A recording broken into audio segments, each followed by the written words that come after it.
And welcome to the podcast, ladies and gentlemen. I am your host, JVaz, and you are listening to the JVaz Show, a music and entertainment podcast. If you're an artist, an independent artist, or an up-and-coming artist, make sure you submit your music to artists@thejvazshow.com. That link is on the description of the podcast. It's also on the description of the video.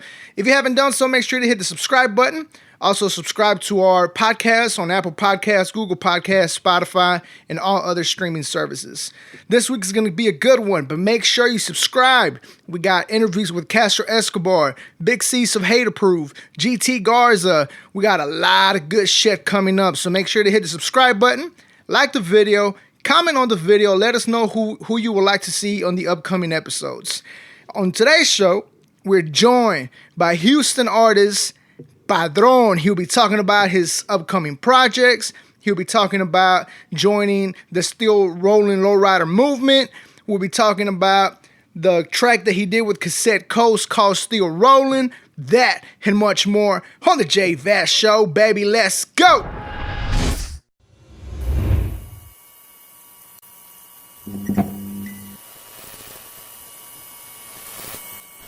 First of all, welcome to the show, man. We appreciate you making time. Thank you for having me. Already, man. We appreciate you. Like I said, we appreciate you making time for us. Yes, sir. And hopefully, we get to know you as an artist, get to know you as a person, and talk a little bit about everything. Yes, sir. So, man, first of all, most importantly, for the people that might not know who you are, Hey. who is Padron? Man, I'm just a dude from Houston who likes music. I mean, that's pretty much it. Yeah. Just like making music, man. It's fun. Now, the name Padron, is that part of your name? Yeah, or it's actually my last name. That's your last name, Padron? Yeah. Oh. I used to go by another name, but then I kind of got tired of it, so I just said, you know what, I'm just gonna use my last name, and it kind of stuck. What was the other name you used to go by? Big Six. Big Six? Yeah. That's what's up, man. Well, shit, Padron, man. How did you get started in the music industry? SPM aggravated back when I was like 13, 12 years old. And like, man, I seen my people doing it. So I'm like, man, I can do it too. And then it just kind of grew from there, just like a passion type of thing. And then, Yeah. I mean, Yeah. So I was going to ask about your influences, but I'm guessing SPM, aggravated. Yeah, aggravated. Really, those are the main influences. Coast, I'm a big fan of Coast. So getting to do that song with him was dope. That was like, something that I've always wanted to do. Yeah. So it happened. So that was pretty cool. That's dope, man. Yeah. Now, so as far as as the music industry goes, you told me, well, before we get there, Yeah. obviously you said SPM, you talked about aggravated Code, so basically the Dope House family and stuff like Dope that. House, yeah. Besides the obvious, they're rappers, but why hip hop? Man, that's just what was cool back when I was a kid. I wasn't really into rock, of course Spanish, but I can't sing, so Yeah, I can't play the accordion or nothing. that's where I'm at. That's where I'm at. So it was like, rap is just something, just pretty much writing and spitting, and it's something that you can do if you know how to write. Yeah, Type of deal. It wasn't like playing an instrument where you got to know keys and chords and all that stuff. Where because we were poor, I couldn't afford a guitar or nothing like Yeah. that. So I had a pen and paper. yeah. Yeah. And then So- I don't know around the time when you started making music, but one of the cool things I feel like with hip hop and the probably the last 15 years or so, they had SoundClick and stuff, so it was easy to get music. Yeah. And then it just feels like in the hood you always know somebody that's making beats. So that's Well, yeah, because the way people make beats now, they'll buy a bunch of sounds and just piece it together like a puzzle instead of actually. I make my own beats, but I play stuff. I might use a sample here and there, but I do my best to play everything that you hear out of my tracks. Everything, the drums, I arrange it all myself. I don't use samples. Oh, that's dope. Yeah, because like you say, a lot of people buy. Yeah, you can go buy a kit for like $15 and then throw like 3 sounds in it, boom, you got a beat. Yeah. And a lot of people, even major producers do that too. That I've read articles where you got people who are platinum producers and they'll use loops and samples. I'm like, man, it's Yeah. like, dude, come on, man. We had this guy named Ghost Cason on the show, and he told us that the key to being successful as a producer is you just take whatever sounds are on the top 5, and then you just remake them. Yeah, I mean, I guess I think it all goes back to integrity.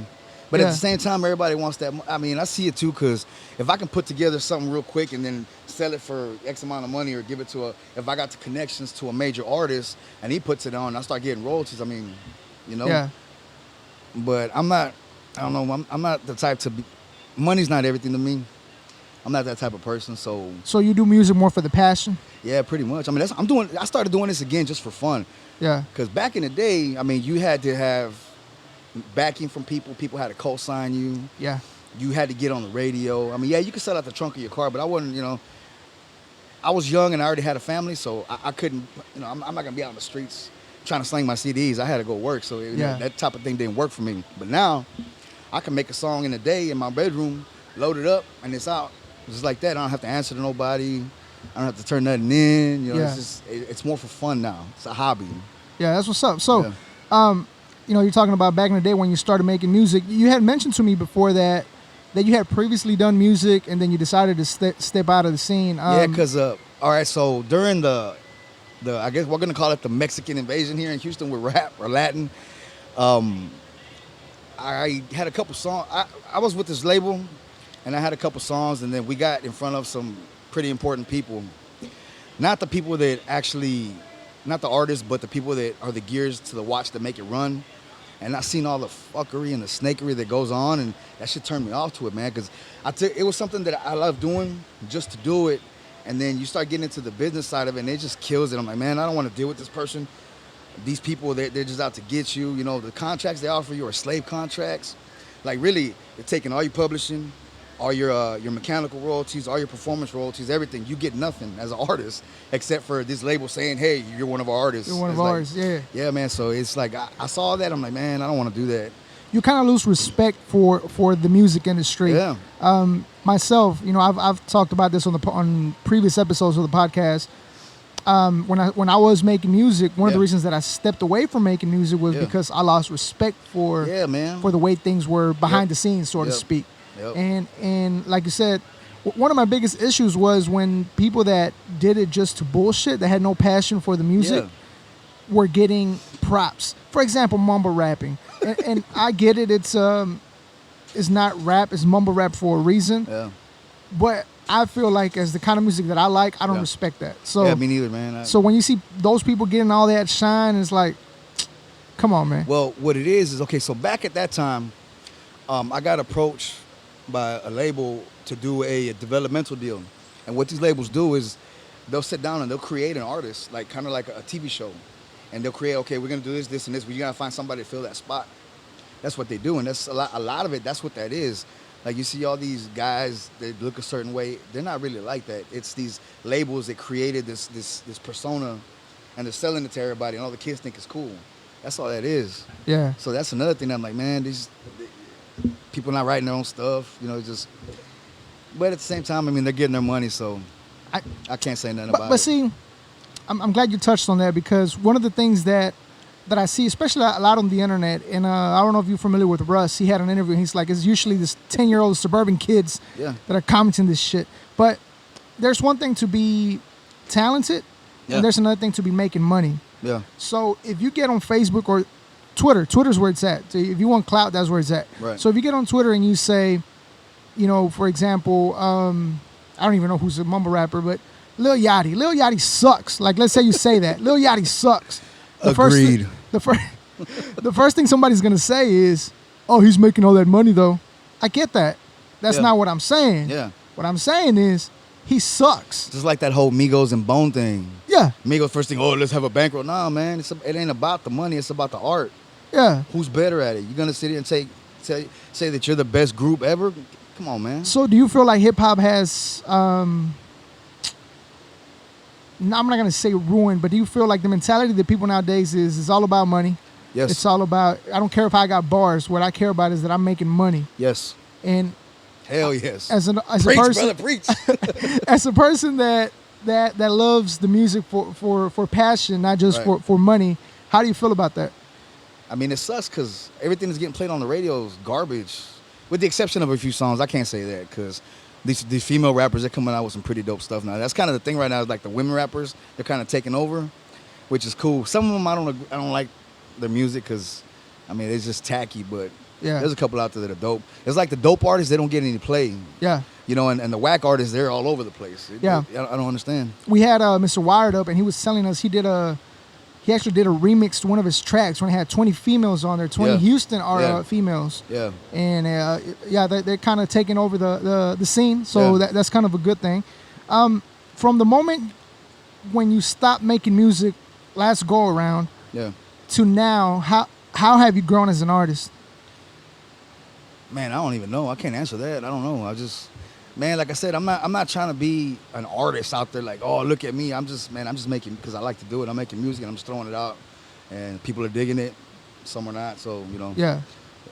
Okay, so we were talking about how have you grown as an artist. You say, you're just doing it because you enjoy it. Some people like it and some people don't. Yeah. So in regards to that comment, how do you go about, obviously, one thing that I always say is I'm not for everybody. So that goes with music. It's not for everybody.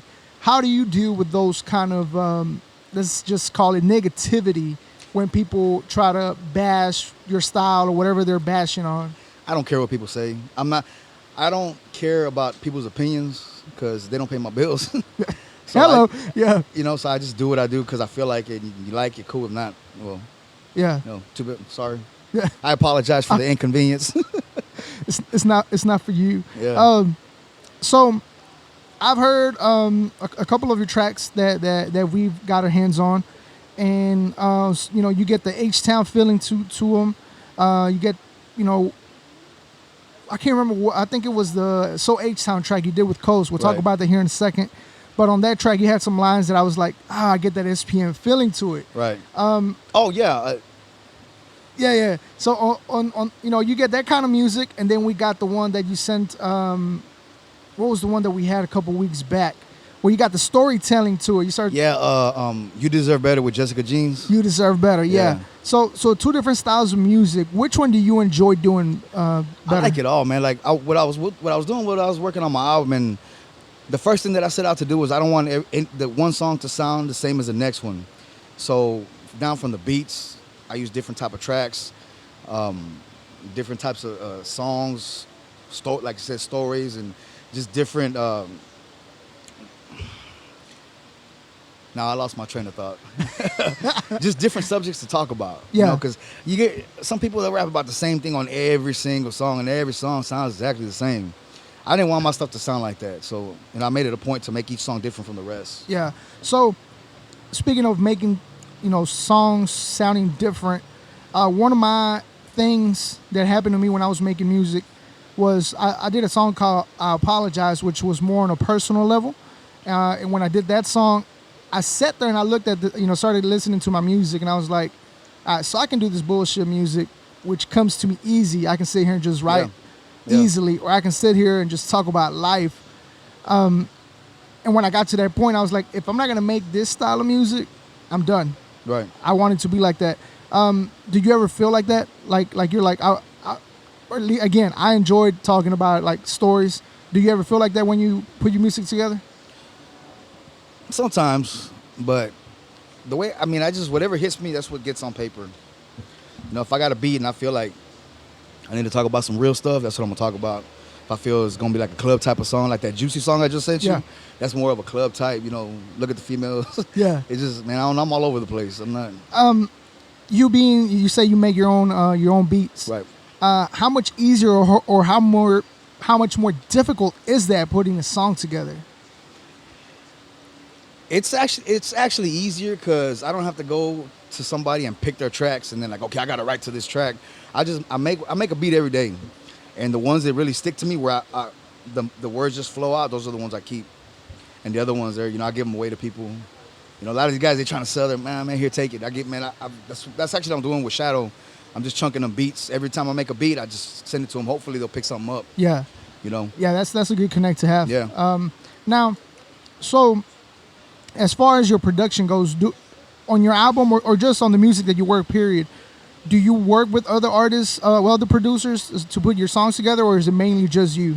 It's mainly just me. The only the songs that I got from other producers, I got three tracks. The Rollin was one of them that I got from this dude named Trash Hardy. He's from Vegas. He's a dope producer. He hooked me up with a couple of tracks. So you mentioned a couple things earlier as far as your music goes. Well, first let's touch on this Coast track. Yeah. You say you were a fan of Dope House. You talked about how you were a fan of Coast. Yeah. And you got a track called So H-Town. Right. With Coast. If you guys haven't checked that out, I suggest y'all do so. The video came out dope as fuck. Appreciate it. Thank you. The track is fucking catchy. Can you talk to us more about that track, how it came together, and how it was like working with Coast, being that you're a fan of his music? Well, I got that beat from that dude Trash, and I actually sat that on dude it. Trash. No, not Trash. It's TRAJ. It's kind of okay. Let me recollect my thoughts again. I kind of sat on it for a couple of months. I had the hook written because as soon as I got it, the hook came right away. I laid it down. I was sitting on it, and then I just hit Coast up for a feature. We talked it out, handled business, and I sent it to him. And he had it back by Sunday. I sent it to him on Friday. He had it back by Sunday. And then when I was writing it, like you mentioned, I did use a couple bars from SPM. I did that on purpose because I was going to mention Houston as Hustle Town. And yeah. Yeah, I got you. So that came from Dope House. Hustle Town and Screwston came from Dope House. They originated that. He did. And I wanted to give him his props, but I didn't want to say free SPM like everybody else. Yeah. So I'm like, what's a good way to pay homage to the man? His first album, that one song, Coming Up, Coming Down. Yeah. So I said, all right, I'm gonna use these two bars. And that's how that came about. Yeah. Because when I heard it, I was like, yeah. That like I said, the whole track is dope. Appreciate it. Thank you. I like what you did because, like I said, when I was making music, I would do the same thing to pay homage to certain people in a way, like you say, not screaming out their name, but at the same time, like, hey, I know I didn't come up with this line, but I appreciate the person that did. That's why we're using this. So as far as working with Coast, how did that feel, being that you're a fan of him, man? Because that's dope. A lot of people can't. I got the verse, and man, I got chills when I heard it. I'm like, man, I don't know if you can hear him kind of like singing in the background. Dude, I was like, whoa. I was blown away. He's dope. He's very underrated. Definitely, man. I think he's the most underrated artist out of the H. Shout outs to Coles, man. Yeah. Now, one of the things that I get from as far as feedback on the music, how do you go about, like, for example, that track, that the beat itself has that H-Town feeling. How do you go deciding, okay, this one's going to be this kind of feel. This track is more of a club track. How does your process work with that? Man, usually the way it works for me is I hear the beat, and then it depends on what words come to me. I'll sit there and I'll freestyle to it till I get something that I like, and then I'll stick with that. You can tell by the beat if it's gonna be a storytelling beat or if it's gonna be a club beat or something fast paced. It just you gotta just pay attention to the track. Talking about all these beats, I gotta ask. I know we had this conversation, but I gotta ask. What's going on with the whole project? Because even Shadow said it on his Instagram. Yeah. Is it something you're working just with Shadow, or is it including other artists as well? Nah, I'm just working with him. Really, I'm just sending him beats. Hopefully they'll pick it up for a project type of deal. He hooked me up with a track for me to work on. That's pretty much it right there. I can't really go into details on what, but no, I got you. Yeah, because like I said, I seen him talking about it on his Instagram. Right. And obviously we had planned your interview, right. So I was like excited to know more about it. But I understand, as far as not being able to talk about. Like I said, we do have Shadow coming up in the next couple of weeks, so I'm gonna ask him as well. See what he's cooking up, see what he's working on. Now, so obviously with your music, I want to talk about the Car Club and stuff. But before we get there, what are some of the projects you're currently working on? Or projects that you're trying to push? I actually got about 2 albums worth of songs. The plan is to drop a song every month or every month and a half, just to keep putting stuff out. Yeah. I know I'm gonna shoot the video for "You Deserve Better" with Jessica Jeans here pretty soon, and then that song "Juicy," I might shoot a video for that too. That one seems to be getting pretty good feedback from the people that have heard it. So, let me ask you this. I think this is what I was gonna ask you earlier before I lost my train of thought. Like I said, You Deserve Better. How did that song come about? Was it these real stories, or was this just Yeah, you? that's actually every verse on there is a true story. The way that I made the beat, and then I said, I got to get a female singing on this. So I had heard Jessica Jean sing on a song. Like, man, she sounds good. So we chopped it up. I sent it to her. She kind of came up with the hook and the melody, and she was going a certain way with it. But then I wrote the first verse real quick. So we decided to go for it to be like kind of awareness against domestic violence. And then the next two verses are actually true stories that I've heard from people that I've come across in my life. Yeah. So that's actually, those are true events. Yeah, that was a dope ass track, man. Thank you. If you guys haven't heard it, make sure you check it out on The Underdog. That is one of the tracks that we play on there. Padron, name of the track, You Deserve Better. And I enjoyed it just because I was like, I gotta ask him if he came up with these or they're real stories, because it sounds like real stories. Yeah, they're real stories. And the fact that, like you said, you're trying to bring light to domestic violence, and it's real. Yeah. So that was what made the song pretty cool to me as well. So now, talked about your music. You're representing, I see, with your hat. Texican that's my boy, man, John. Yeah. So let's talk about the car club. You're involved in the car club, right? Still rolling? Yes, sir. Can you talk to us about how you got involved in the car club and what all goes on? I got a really good deal on a 65 Impala. I bought it. I've always been a fan of lowriders. And then for a while there, I was looking for car clubs. And a lot of these car club guys, they act like the shit don't stink. A lot of them. Like, I was asking questions, and they just, act like they're too good. But when I came across Carlos was still rolling, real friendly, like, hey, what's up, brother? As soon as I started talking to him, it's like we clicked. He's homeboy type of shit. I'm like, all right, this is the club I want to be with, and I just joined the club, and that was it. Now, how long have you been part of the club? It's been about a year now. About a year? Yeah. You guys are, or at least I think, you guys are everywhere, basically everywhere. John goes with the. Yeah, it's the car club scene, the lowrider car club scene. We all kind of support each other. You guys got an event coming up in the actually this month. Today. Y'all got one today? Yeah. I thought it was the 11th. No, I think we got one on the. I got to go back and look. I know we got a school drive today that I'm actually going to after this. Oh, okay. Yeah, we're taking school supplies and stuff for. That's what's up, man. Yeah. That's dope. That's something we've been working with as well as I've part been of the sharing. show. Yeah, I appreciate that. No problem, brother. We actually, after this, we're gonna go pick up some stuff for some people that are helping us. That's what's up, man. But so as far as the car club, do you guys perform at these events as well, or? No, I don't perform. I really don't. I don't want to. Look, it's weird, I know, because I was gonna say, why, man? Talk to me about that. Why? I don't like attention, man. I don't like the attention. I don't like it. Like when people the only one that I liked the attention from was You Deserve Better, because people are telling me that the song helped them because they're going through things or they went through stuff. A lot of females, and they're like, oh my God, and that felt good because I know it might sound a little tacky, but somebody got help because of the song, which is dope. That's dope. Yeah. But all the other, I'm not an attention-seeking person. I don't know. It's not me, man. See, so you legit ass doing it for the love of music. Yeah. I respect that. Yeah. I respect that, man. Yeah. That's dope. I don't even know what to say about that, because that's dope. not wanting to perform, not caring about what people think about. Like, look, I'm just putting music out because I enjoy music. Yeah. That's dope, man. Appreciate it. Thank you.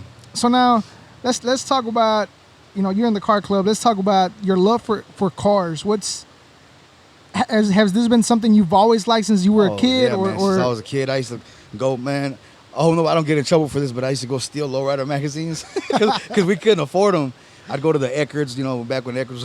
Eckarts, man, yeah. Yep. I used to go jack a magazine and just look at them and daydream like, oh, man, this is a car I'm going to get whenever I'm ready, blah, blah, blah. And then I got older and I got a chance to have my dream car. So, what's your favorite car? That's my 65 Impala. 65 Impala? I think the next after that will be a 64. Why? Man, those cars, it's an Impala, man. That's like the king of lowriders, man. The king of lowriders. Yeah, man. That's the car. So it's got to be a convertible, though. It's got to be. Yeah. I don't have a convertible because they cost too much, but, We went to one of the events that John had at Bombshells, and we saw some of the cars out there.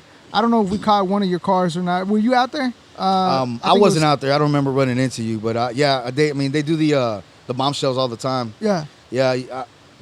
We always have at least one or two members at every show, so we're always represented no matter what. So, just quick, going back to the car club. So basically, in the car club, you're in it just for the car. You're not in it for as far as I like doing the community stuff. Well, yeah. I mean, as far as music, because I know with Salmex, he's sponsored by JVaz Lowrider Movement, but he actually performs and stuff like that. Right. You're in there just for the love of cars. Yeah, just for cars. Yeah. All right. Because I was gonna ask how has it helped your music, if any? Yeah. Me being part of it. Not really, other than the people that I've met sharing my stuff. But I mean, as far as actually putting me out there, it hasn't really. Yeah. Yeah. Do you plan on doing a theme song for them, kind of like Salmex did for? We actually already got it. I'm just waiting on everybody else because it's like the whole club jumped on it, and we're just waiting on people. My part's done. I did my part. I did my part. I don't know about y'all. Yeah. So now, going back to music, let's talk about any songs that we should expect or any project we should expect in the upcoming months. You ever heard of Misfit Soto? No. Okay, he's this dope ass artist out of California. He's doing big things. He just had one of his songs picked up by the Mayans TV show. And in LA, not LA, I'm lying, California. I think he's from Hawthorne. But I got a song with him. Because when I first heard one of his songs, I'm like, man, I got to get this dude on the track. So I hit him up right away. And just so happens now, this dude's getting millions and millions of views. So he's getting up there. So I got a song with him that I think I'm going to sit on it for a little bit more. And then once, maybe I can get some of his fan base. Yeah. That's a smart move. That's the point of getting features, is to get the, that's why people do it. Yeah. Aside from being fans, like I said with Coast, man, but yeah, pretty much. Besides that project, you say you don't perform, but any events coming up that you would want people to go to, get to you know meet what? Yeah, you Jessica Jeans sent me this. Hold on, I gotta pull up my phone. She had sent me this information about domestic violence. Spit that out real quick.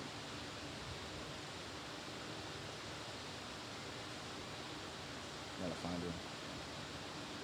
It's on August 13th. No, on August 12th, there's a Crime Stoppers is having some kind of like a get together for salon professionals when they see any type of domestic violence to report it. Because a lot of these women, they get into situations and they're scared to talk about it. They're like afraid, they're literally afraid for their life. So they're having this thing on at the Crime Stoppers at 3001 Main Street. It's from 9 to 12, August 12th, for people in the beauty and barber industry against domestic violence. So that's going to be happening soon. All right, so that'll be on the 12th. You said August 12th. Yeah, yes, sir. August 12th, and I know. Still Rolling gonna be at the August 11th car show with JVaz. Yes, sir. Lowrider Movement. Yes, sir. That's what's up, man. Well, before I let you go, where can people find your music? Where can people find you on social media? Any digital platform, Spotify, YouTube, all those. My Instagram is ADE Padron. And then my Facebook. I use a regular Facebook. I got an artist Facebook, but I don't really, like I said, I'm not. It's too much to keep up with. It's not too much to keep up with. It's just I'm not that guy, man. I'm not, I don't see myself as an artist. I'm just a dude who likes to make music. Yeah. One question that I ask everybody that comes on the show: what independent or up and coming artist is out there that you feel like is being slept on? That dude Cleaver, he's dope. Cleaver's dope. Yeah, him. Nobody else really comes to mind. I mean, almost every Latin artist out of Houston's being slept on. So, except for the only guy that I've heard that's come out is Escobar, but he got linked up with Snow. Yeah, Snow, she's on another level. Yeah. So other than that, I ain't really. Shout out to Castro. He gonna be on the show. Yeah, he's dope. Castro's dope, man. I'm happy for him. I'm not a hater. I'm glad to see people do good. I like seeing that. People progress. So, any artists that you would like to work with in upcoming projects? Man, there's a bunch. People that are actually attainable. Yeah. I don't know, man. Nothing. I'm blank right now. Nothing really comes to mind because the list is so long. Yeah. That I'm actually at a blank right now. It's like, cut it. Nah. All right, man. Well, shit. Once again, Padron, we appreciate you joining the show. Appreciate it. And I appreciate you taking time to be on the show, man. Big Essay off the block from San Marcos. He just did some stuff with Coast. Well, me and him working on something right now. I sent him a track. He's writing to it now, so finna do a song with him too. Dope. Yeah, so doing that. I'm telling you, man, you car club people stay busy. Yeah. You got all these tracks coming out, working with all these people. That's what's up, man. Yes, sir. But shit, once again, we appreciate you. Thank you for having me, really. Anybody watching, anybody listening, make sure you follow him on Instagram and on Facebook and his YouTube channel. All of those are on the description of the podcast. And once again, man, we appreciate your time. Thank you for having me. All right. Yes, sir.